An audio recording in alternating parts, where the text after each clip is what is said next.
Good morning সবাইকে। দেখো ঘড়িতে এখন বাজে ভোর 4:15। শনিবার দিনকে 4:15 নাগাদ রেডি হয়ে সকাল সকাল বেরিয়ে পড়েছিলাম বড়মার উদ্দেশ্যে। তো 4:40 লোকালটা ধরে শিয়ালদায় পৌঁছে 5:25 কল্যাণী সীমান্ত ধরে নৈহাটিতে পৌঁছে গেলাম। পৌঁছেই প্রথমে মায়ের জন্য ফুল কিনলাম। আমি আগে থেকেই আমরা বাড়ি থেকে প্রসাদ আর তোমার আলতা সিঁদুরটা কিনে নিয়ে গেছিলাম।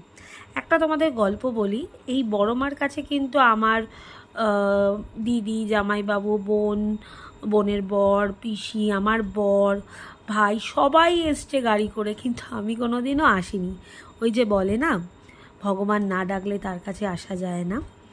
তো দেখো কত লাইন, তারপর দণ্ডিও কাটছিল। তাই দেখে ভাবছিলাম সত্যি বড়মা জাগ্রত। তো মাকে ভালো করে পুজো দেওয়ার পর ওই যে প্রথমে দেখলে মন্দিরটা, এটা হলো মায়ের পুরনো মন্দির।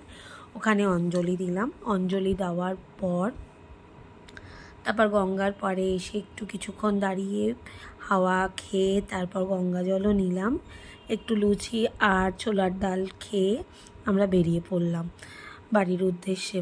সত্যি মাকে দেখে আমার মন ভরে গেল। এমনকি আমার বোন বলল, তুই যদি কালী পুজোর দিনকে ওই বড় মাকে দেখিস, তাকে দেখলে তো তোর মন আরও ভরে যাবে। আমার মাকে দেখে জানো তো চোখে জল চলে এসেছিল। আর সত্যি মা আমাকে ডেকেছে, তাই আমি যেতে পেরেছি। কারণ এত আমার বাড়ির লোক গেছে, কোনো দিনও আমি যাইনি। তোমাদের কেমন লাগলো অবশ্যই বলো। আর থাক, সবাই ভালো থেকো, সুস্থ থেকো, বড়মা সকলের মঙ্গল করুক। টাটা।